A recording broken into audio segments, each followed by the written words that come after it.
Hello, everyone.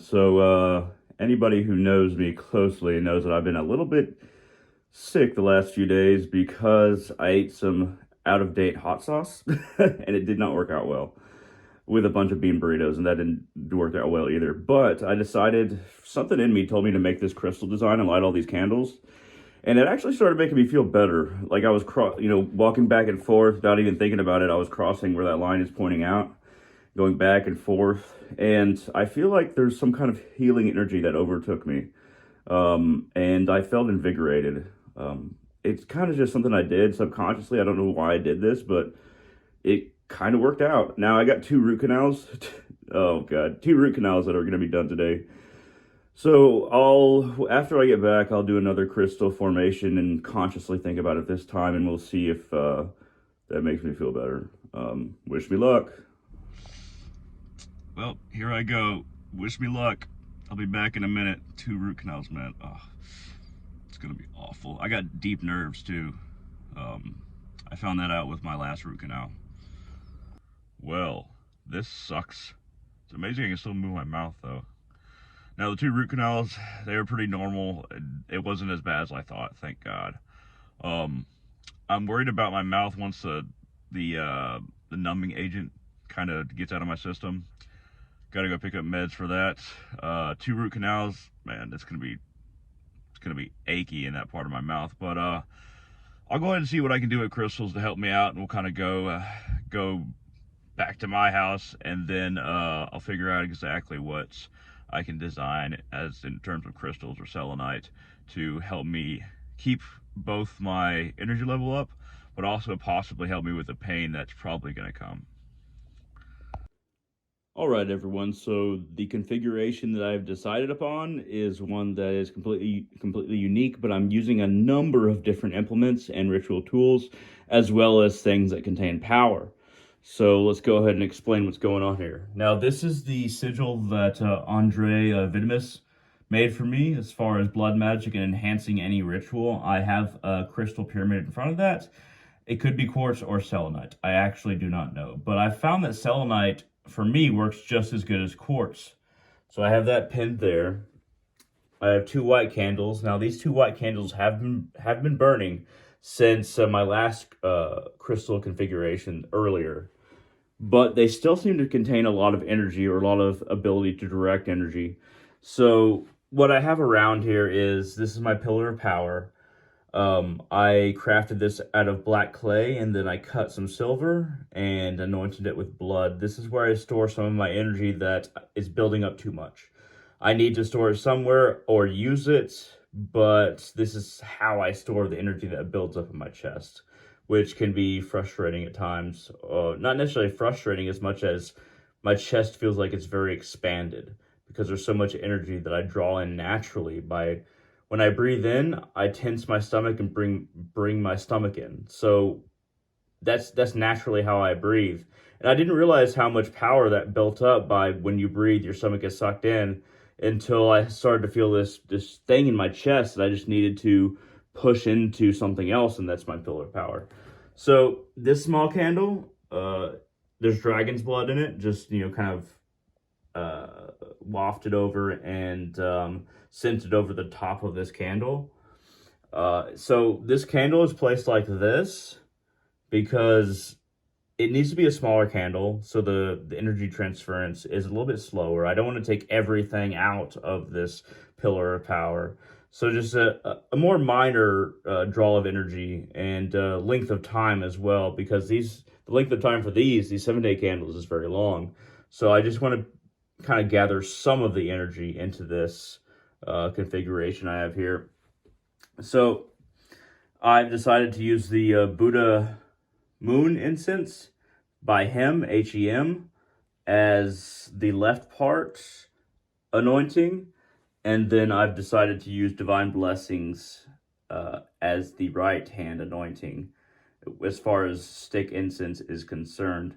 And this is a heart chakra oil that I applied to this yellow candle to increase the vibration and really allow myself to be cleansed, because yellow is a very big color for me. It's not only is it inspiration, but it's a solar cleansing color for me. And honestly, it also helps with money. All really good money spells have a yellow candle, not a green one. So if you're buying a green candle in a grocery store, that's just not good for attracting money. Okay, so let's we have those two candles. We established that. So right in here, and once again, that pyramid right there is just kind of an energy addition. But we have some selenite sticks. So we have a selenite stick connecting the two 7-day candles.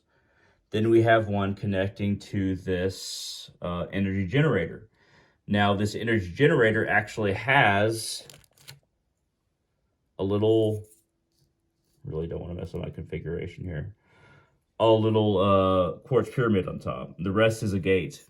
Now, this squirrel head, the reason why that is there is because one of my dogs actually killed the squirrel, and I was like, I gotta use this. That this is being wasted if I just throw it away. So I processed the squirrel. Basically, what that means is that I tied it to I chopped off the head and tied it to a tree in a velvet bag, and then eventually ants found it, and ants always find everything, so they stripped it, while other predators, animal and variety, did not find it because it was tied into a tree. But ants always find these things. They actually smell more than us. They have more ability to sense more than us when it comes to smell, so they always find it.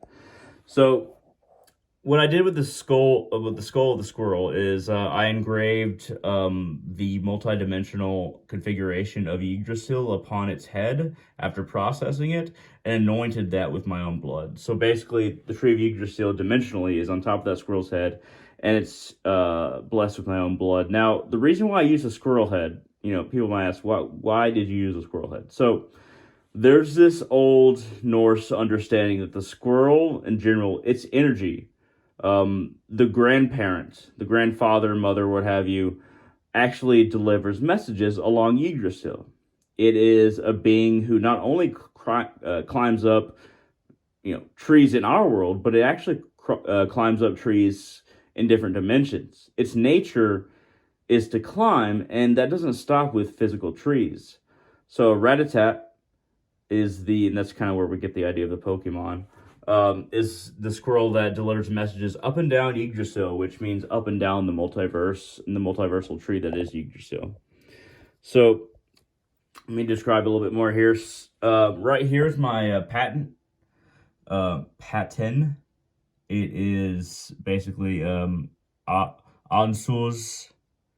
It is Alges. It is Lagos, and it is Oros. So, when we think about our patent, a patent for our path, our past, and our experience, how we want to generate it. Actually, no, that's not Lagos, that's Fehu. I got that wrong, I apologize. So when we create a patent out of clay, this is one that I created out of black clay. I anoint it with my own blood to reinstill my path from time to time, and I keep it on me quite often. I keep it in my pocket. A patent is a reaffirmation and a continuance and a transfer of power, all connected to your path. So if you give that patent, if you basically smear it with blood, and you think about it, and you carry it with you, and you toss around your hand, feel it, it becomes a very real extension of your path. So what I have here is I explain the pillar of power, and just below this skull and the energetic crystal generator, we have the sigil that I've created for my blood magic path, and that's what it looks like. It has some very occult overtones, but I do not think that I want to describe them, not because they're bad, but because it's a little bit of a mystery, and I can describe it, but it's something that people have to work out for themselves. So I'm going to be lighting this yellow candle with the heart chakra oil on it. And I'm going to be lighting this candle with the dragon's blood oil on it. And then what I'll be doing from there is, also burning the incense. What I'll be doing from there is just drawing the energy into me. So I'll just say some very simple things and stand in front of this crystal configuration as everything is lit. and I will try to describe what I'm doing before I do it so that you have at least a little bit of context for what I'm doing. At any rate, let's go ahead and get to it.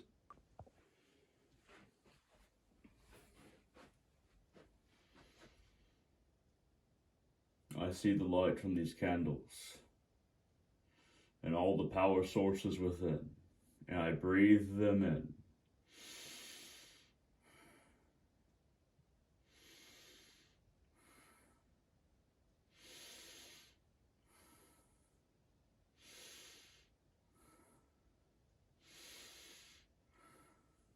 All the beams of light come to my breath, to my eye, my third eye, and invigorate me, fill me with energy.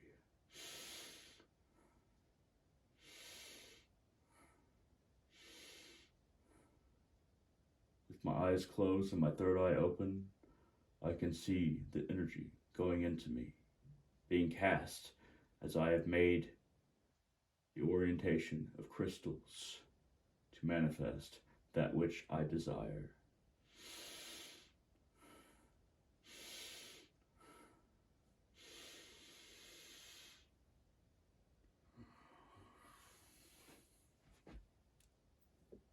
I grasp my pillar of power and hold it tight and draw some of the energy that I have placed in it, willfully, forcefully.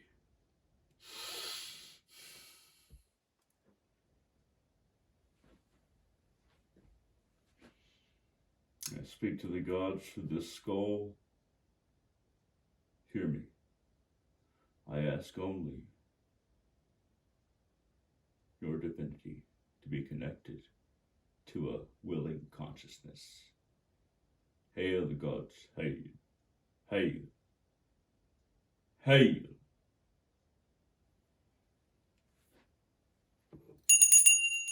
Hail the gods, hail the gods, hail the gods.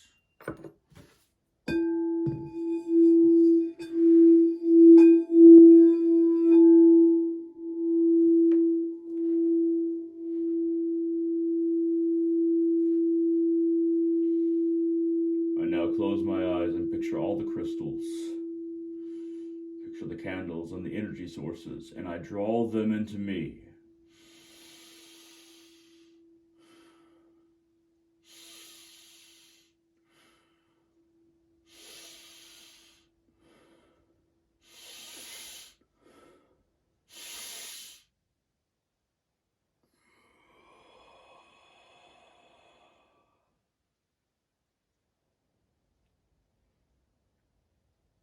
That which has purpose is transferred. That which is without purpose is discarded.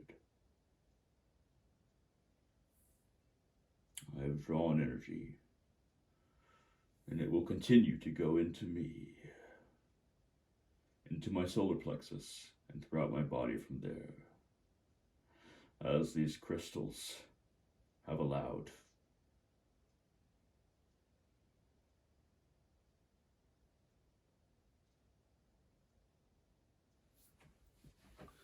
Well, it is the next day. I'm no longer sick, don't have those stomach problems and bowel problems, and also my root canals don't hurt like they did yesterday, and I got pretty good rest. Overall, I think we can call this one a success.